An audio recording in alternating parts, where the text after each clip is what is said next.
waa kulanti kale oo cuddoon iyo isku soo noqosho habboon dhammaan asxaabta aynu u hayno qadarinta iyo sharafta ee ku xiran channelka Safiirka Bulshada. Channelkan Safiirka Bulshada waxa uu mar walba idin soo gudbin doonaa casharro caafimaad oo muhiim ah iyo horumarinta nafta iyo nolosha. Maanta waxa aynu eegaynaa cudur aad halis u ah oo bulshada Soomaalidana aad ugu badnaa waqtiyo aad u badan haba ugu badnaadeene waqtiyadii dambe. Xaaladan waxa ay nolosha dhaafisay ama ay ka dhigtay curyaan dad aad u fara badan oo isugu jira da' kasta, da' weyn, da' dhexaad iyo weliba da' yarba. Waxaa laga yaabaa daawade inaad aragtay qof uu ku dhacay xanuunkan ama cudurkan oo ka mid ah qoyskiina, qaraabadiina, asxaabtiina iyo dadka aad magaalada aad ku aragtaan mararka qaar ayagoo xanuunkan u ka muuqdo. Xanuunkan waxa weeye xanuun badanaa dhakhaatiirta iyo howlwadeennada caafimaadka bulshadu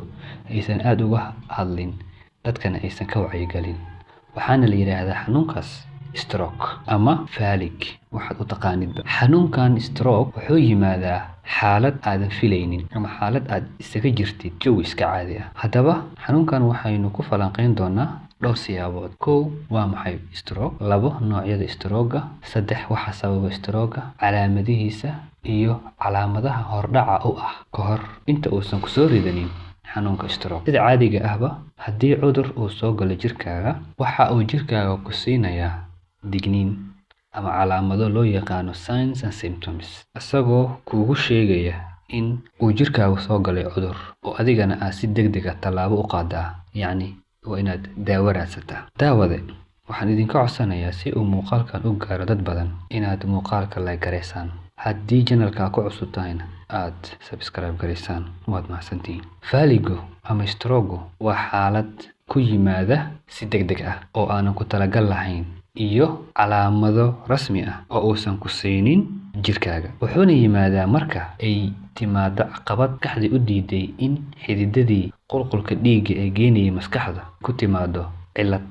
Haddaba hadday saas tahay, meeqa nooc oo stroke ah ayaa jirta? Ileen waxaynu oo sheegnay wuxuu yahay stroke si aynu u wada fahamno. 3 nooc oo stroke ayaa jira. 2 ayaa aad ugu daran, midna waa mid iska caadi ah oo si fudud loo daaweyn karo. Nooca koowaad oo ugu caansan waxaa la yiraahdaa ischemic stroke. Noocan 10kii qofba oo stroke ku dhaco 8 ka mid ah noocan ayaa ku dhaca. Waxaana oran karnaa waa nooca ugu badan ee stroke oo dadka ku dhaca. Noocan stroke ah wuxuu yimaadaa marka xidid ka mid ah xididadii dhiigga waday ama qayb ka mid ah xididadii dhiigga geenaya maskaxda ay xirmaan. Waxayna tani dhacdaa marka ay xididadu dufan ay xirto ama xinjiro ay xiraan. Taasi waxay sababaysaa cadaadiskii qulqulka dhiigga uu ku socday ee xaggii maskaxda in uu ku yimaado qaab cadaadis ah, taasoo keenaysa inuu qarxo xididkii dhiig ama dhiiggii uu gaari waayo ama ay aad ugu adkaato inuu gaaro maskaxda. Markaas waxaa imaanaya nooca stroke la yiraahdo ischemic.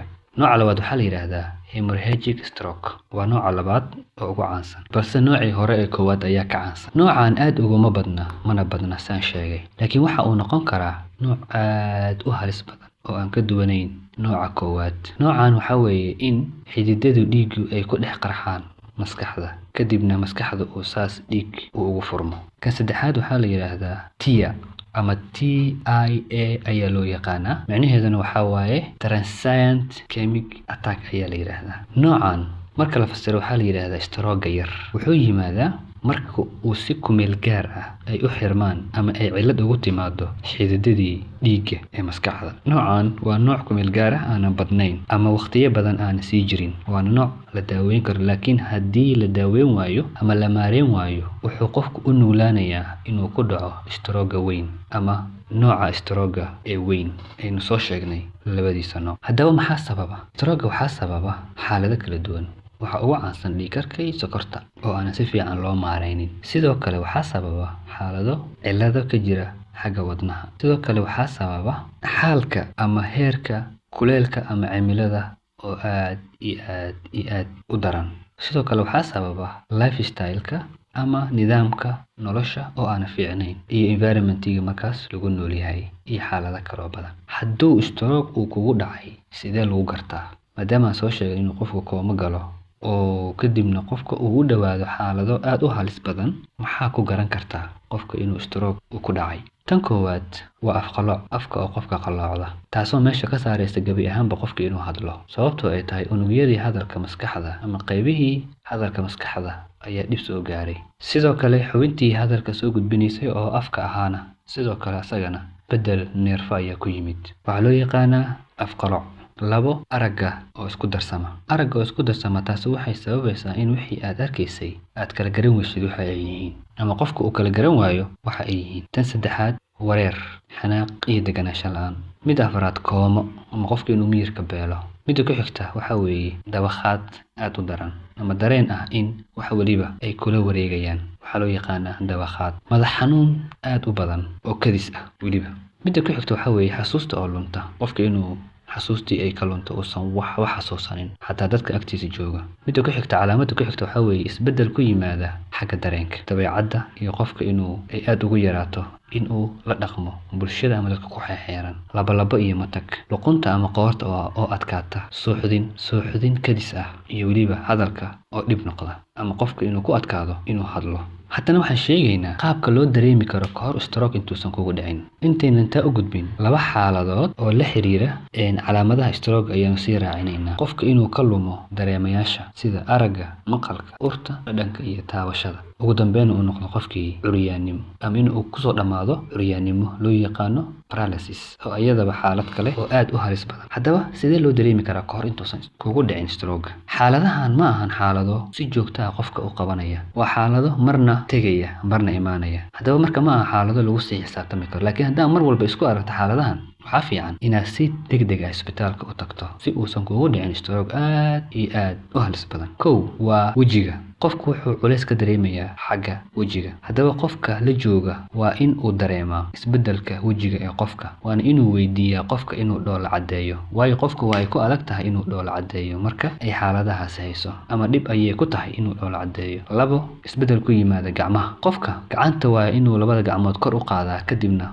uu si siman isku garab dhigaa. Haddii mid ka mid ah ay adkaato ama ay ku adkaato in uu hayn waayo ama uu la simo gacantii kale, taasi waxay calaamad u tahay stroke hordhac ah. Laba, isbedel ku yimaada xagga hadalka. Tani waxaa weeye qofka in uu ku hadlo hadallo kala gedisan ama hadallo aan toosnayn. Midda ugu dambeysa waxaa weeye waqtiga. Qofka inuu kala garan waayo waqtiga ama waqtiga markaas la joogo, ma duhur baa, ma casar baa, ma 4 saac baa, ma 5 saac baa. Taasi waxaa loo baahan yahay qofka ag jooga bukaanku in uu mar walba uu dareemo. Xaaladahana oo aad isku aragtid anytime waxaa kugu soo boodi kara stroke. Haddaba sidee loo daaweeyaa? Daaweynta stroke waxay qaadanaysaa waqti aad u dheer haddii uu kugu dhaco, laakiin haddii laga hortago aad bay u fududahay. Haddiise uu kugu dhacay, aad bay u adag tahay in la daaweeyo, waxayna qaadanaysaa waqti aad u dheer, waayo unugyo badan oo maskaxda ah ayaa geeriyooday. Haddaba sidee looga hortagi karaa? Kow, cadaadiska dhiigga oo mar walba la kantaroolo. Laba, inaad miisaanka iska dhintid. Kulama uu miisaankaagu sii kordho, waxaad halis ugu jirtaa xanuunka stroke. Tan saddexaad waa jimicsiga qofka ku yar.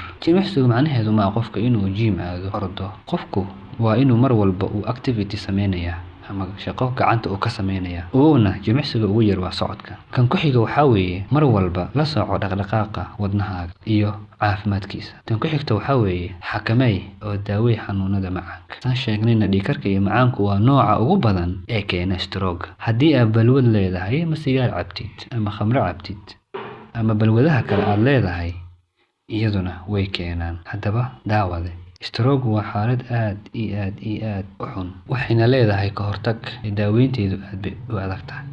Intaas baan kusoo gabagabeynaynaa muuqaalka maanta. Tan iyo muuqaalka xiga inta aynu kulmayno, aad iyo aad baa idiin salaamaya daawadayaal. Assalaamu calaykum waraxmatullaahi wabarakaatuh.